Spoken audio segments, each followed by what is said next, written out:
Hey guys, welcome back to the channel.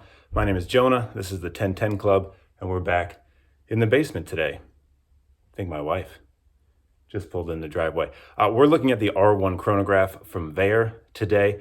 Really cool, really interestingly designed waterproof chronograph from an American Microbrand, also assembled here in the USA. So that's it. What do you want from me? Let's flip the camera and look at some watches. This is the third Vaer we've had on the channel. We try to focus as much as possible on affordable watches, and most recently we had their kind of dressy field / sports watch, the A3, and then the calendar field watch as well. So actually, altogether, this could be a perfect 3-watch collection for roughly $1,000. So many little details. The more you look at this watch, the more you discover. It's a really fun watch. We'll get into all those details in a second. First, some measurements. Let's go over here. This is a 38 millimeter in diameter watch. They also have a 42 millimeter version if you'd like a chunkier chronograph. 46 millimeters lug to lug. 12, I measure 12 anyhow, millimeters thick. 20 millimeter lugs, tons of different strap options. We'll get into that in a little while as well.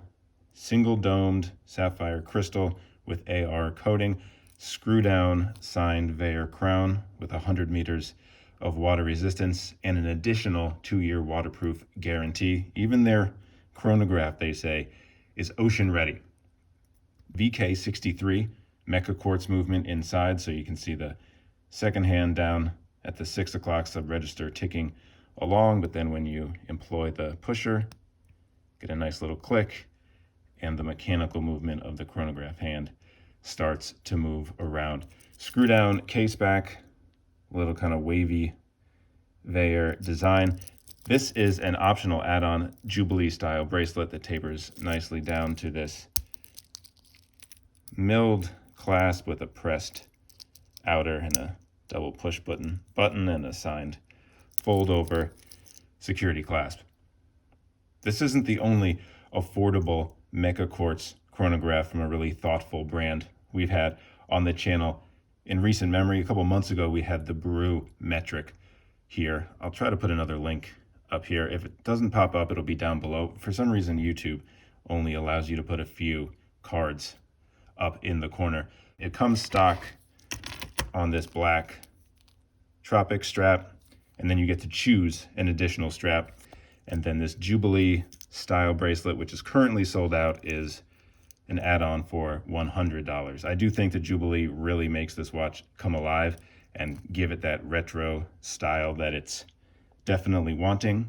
But I will say, they convinced me with the black rubber strap. You'll see as I pull in some outside footage, it really does look great. There are a few different colorways for this watch. Originally, I fell in love with the black and white version. I do think, and we can pull in this field watch, that Vaer does a great job with high contrast dark blacks and white whites. But number one, it's sold out right now. But number two, the more I looked at this watch, the more I fell in love with it because of how fun it is. And that fun starts with the dial. So there are applied indices everywhere except for the 3, 6, and 9. You have that double indice at the 12. All are filled with lume. A 24-hour sub-register here at the 3, running seconds down at the 6, and then a 60-minute counter that's split into black and red on this model at the 9 o'clock. But the finishing is really what makes this watch stand out. It has radial brushing on the top that gives it kind of like an implied bezel. And then that's given extra contrast with the high polish surrounding it, and then it goes to a more subdued brushed finishing along the side case. Same with the chronograph pushers, high polish on the sides and then brushed on the ends. The high polish really helps with the retro styling, but then the radial brushing brings it back down to earth a little bit, gives it that tool feel that chronographs essentially are, plus less scratches, right? And that's sort of the theme of this watch. It's like a collision of fun design and a tool-built watch with purpose. But it's the dial, I think, that really kind of pushes at least this colorway into the fun category. Fun because this honestly is not a watch that you would buy if you want to use it seriously for timing things. The 24-hour dial is basically useless. The 60-minute counter is pretty difficult to read. The only Arabics are 60 and 30. And the contrast of this dial too, the cream with the basically white or soft white hands, legibility isn't great, and that's the same with that chronograph seconds hand going around the dial. But that's not why you buy this watch. You buy this watch because you want to express yourself. You buy this watch because it's fun to look at, and you buy this watch because you find something new every single time you stare at it. Let's start with how many colors are on this dial. On the outside is probably black. I'm guessing that because it came with a black strap and not a navy strap, which they have. But in certain lights, this does look navy. Then we have the cream dial with the white hands and the soft yellow chronograph hand. Now that yellow in the chronograph hand is actually picked up in the 24-hour subdial. It is encircled in kind of a pale yellow stripe. By the way, all subdials have concentric circles, so they have different finishing from the flat dial. Then we go to the running seconds hand, which probably is a red that matches this red, but in certain lights, this kind of looks like a hot orange. Then we have 60, 15, 30, 45 along those seconds, but the 45 and the 15 are kind of ghosted, while the 60 and the 30 are solid black. Then we go to the last sub-register, the 60-minute counter, and that's just half black and half red. So much going on this dial, but it all just kind of comes together so well. If there's any drawbacks of this watch, they are mostly going to be specific to taste. As I just complimented all of these colors, it does also kind of inhibit visibility. The black and white colorway definitely pops so much more, and you can tell time so much easier at a glance, whereas these hands do kind of blend in with the dial.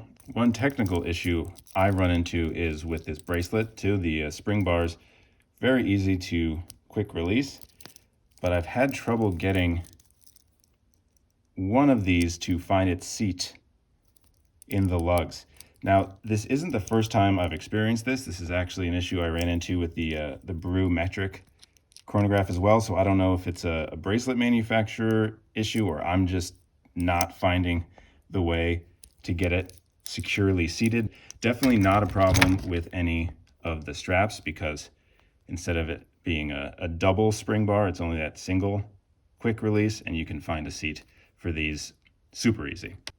And that's the R1 from Vaer, a really fun watch. It makes me happy every time I look down on my wrist. And oh, we didn't do a lume shot. Let's finish with a lume shot, and we'll compare it with the sport watch and the field watch.